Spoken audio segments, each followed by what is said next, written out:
Welcome to this episode.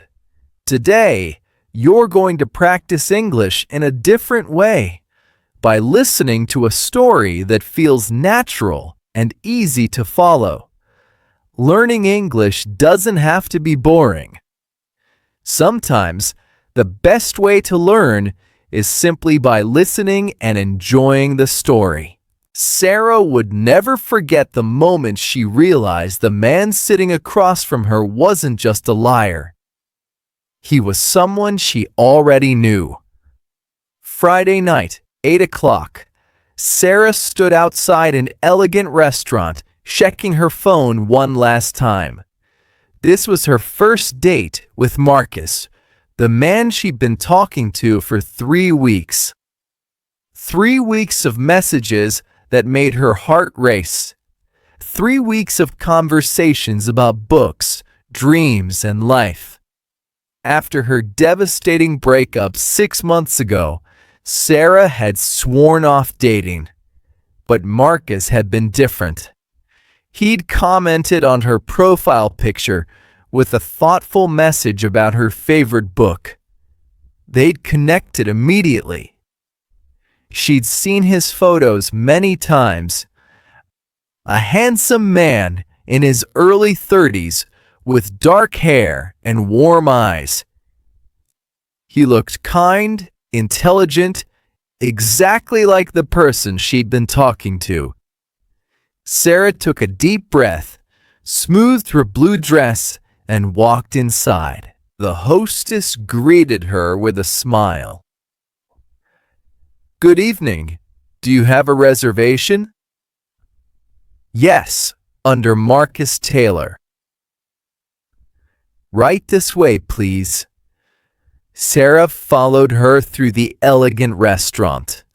White tablecloths, candles, soft jazz music.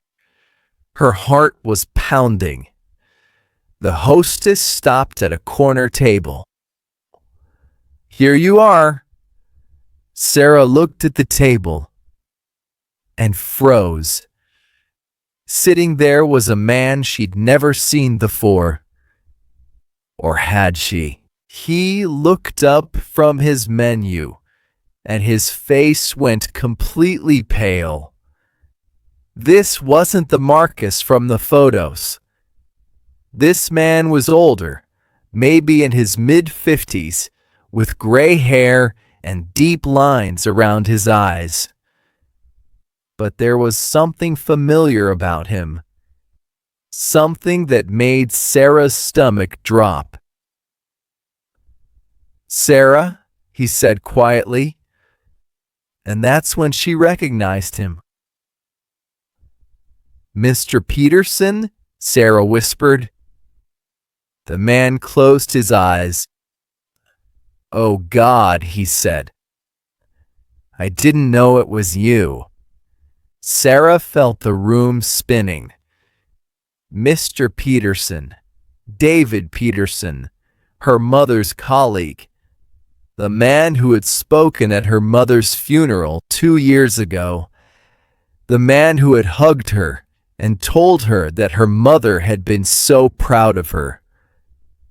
And now he was sitting here, pretending to be Marcus, a 32-year-old man she'd been falling for. "I need to leave," Sarah said, backing away from the table. "Right now." "Please," David stood up quickly.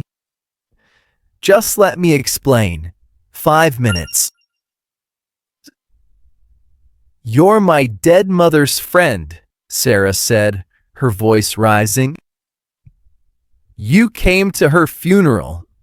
You've known me since I was a teenager. And you've been pretending to be someone else?"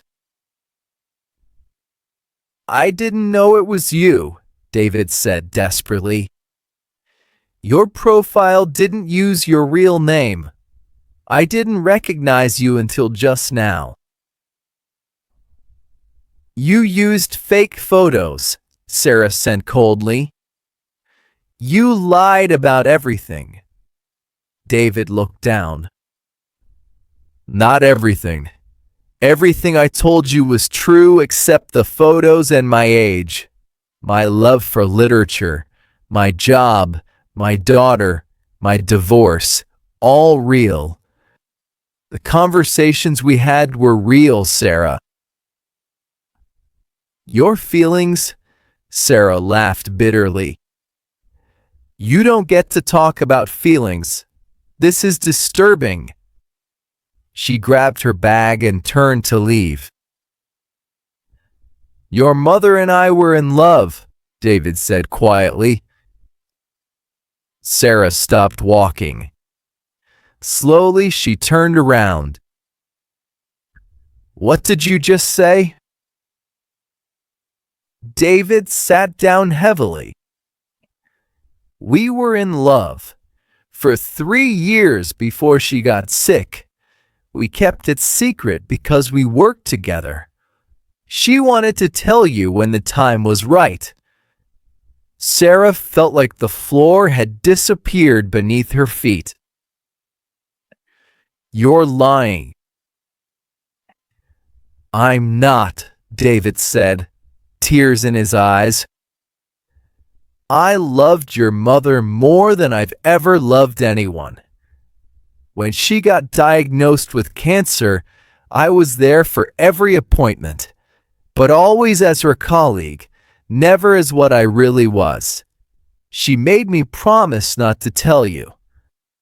Sarah sat down slowly in a nearby chair.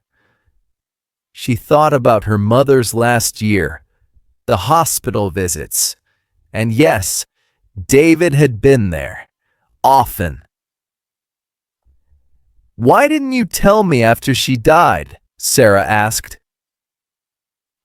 Because she asked me not to. Ever. She said you'd been through enough. She didn't want you to feel guilty about not knowing. Sarah's anger was mixing with confusion. That still doesn't explain the fake profile. Why would you do this? David wiped his eyes. After your mother died, I was lost. Completely lost. I couldn't tell anyone why I was grieving so deeply.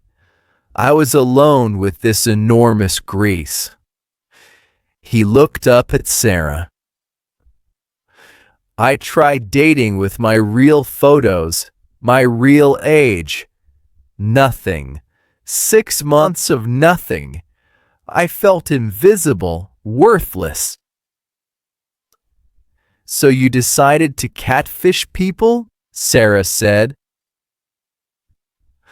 I decided to see if anyone would talk to me if they didn't know what I looked like, David said.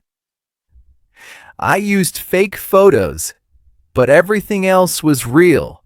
My personality, my interests, my feelings, all real. He leaned forward. And then I matched with you. I didn't know it was you, but when we started talking, I felt something I hadn't felt since your mother died. Connection. Real connection.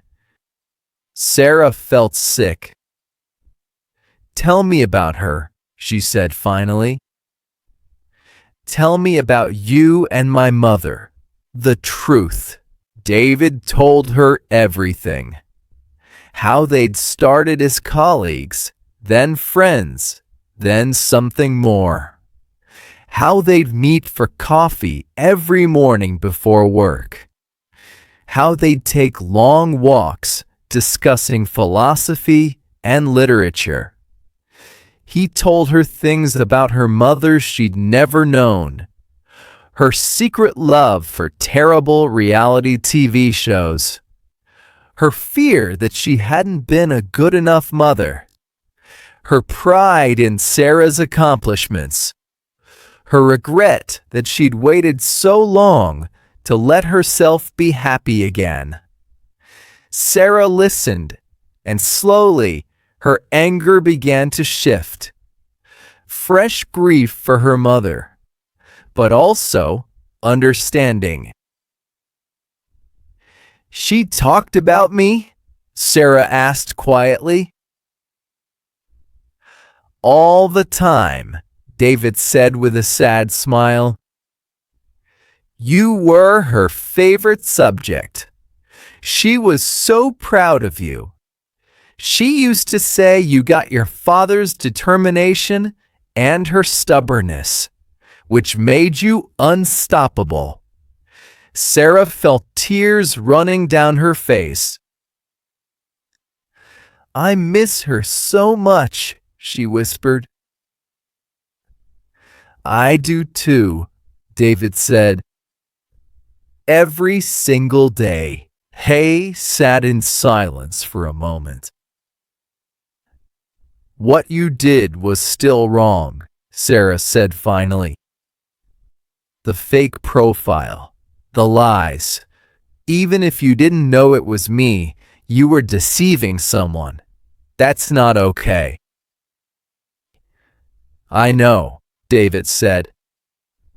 I was desperate and lonely, and I made a terrible choice. I'm going to delete the fake profile tonight. I should have been brave enough to be myself. Sarah nodded slowly. This can't continue.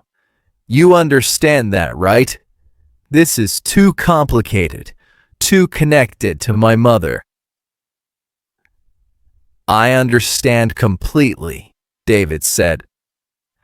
I'm just grateful you stayed long enough to let me explain. Sarah stood up to leave, but before she walked away, she paused.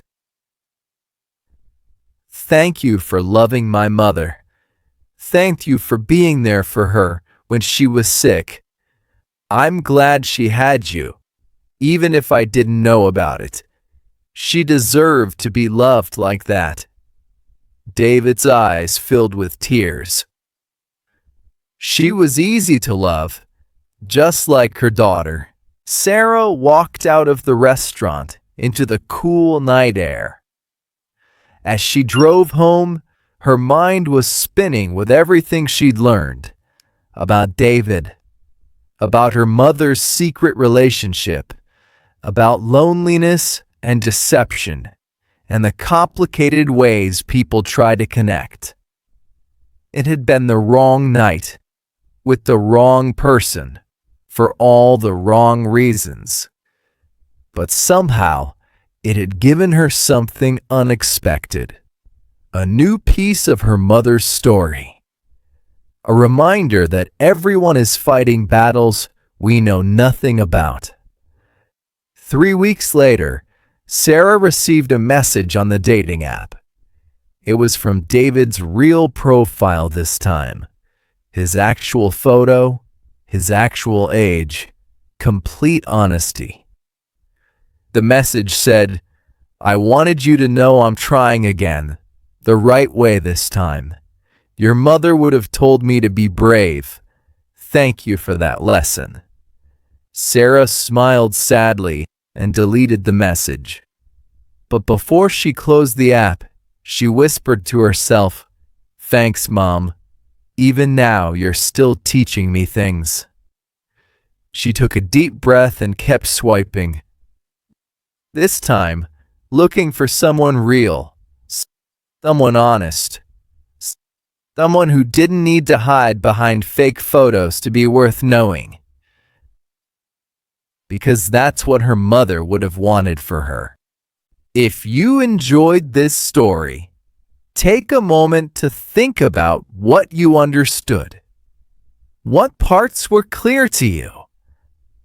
You can share in the comments what the story was about and how much you understood while listening.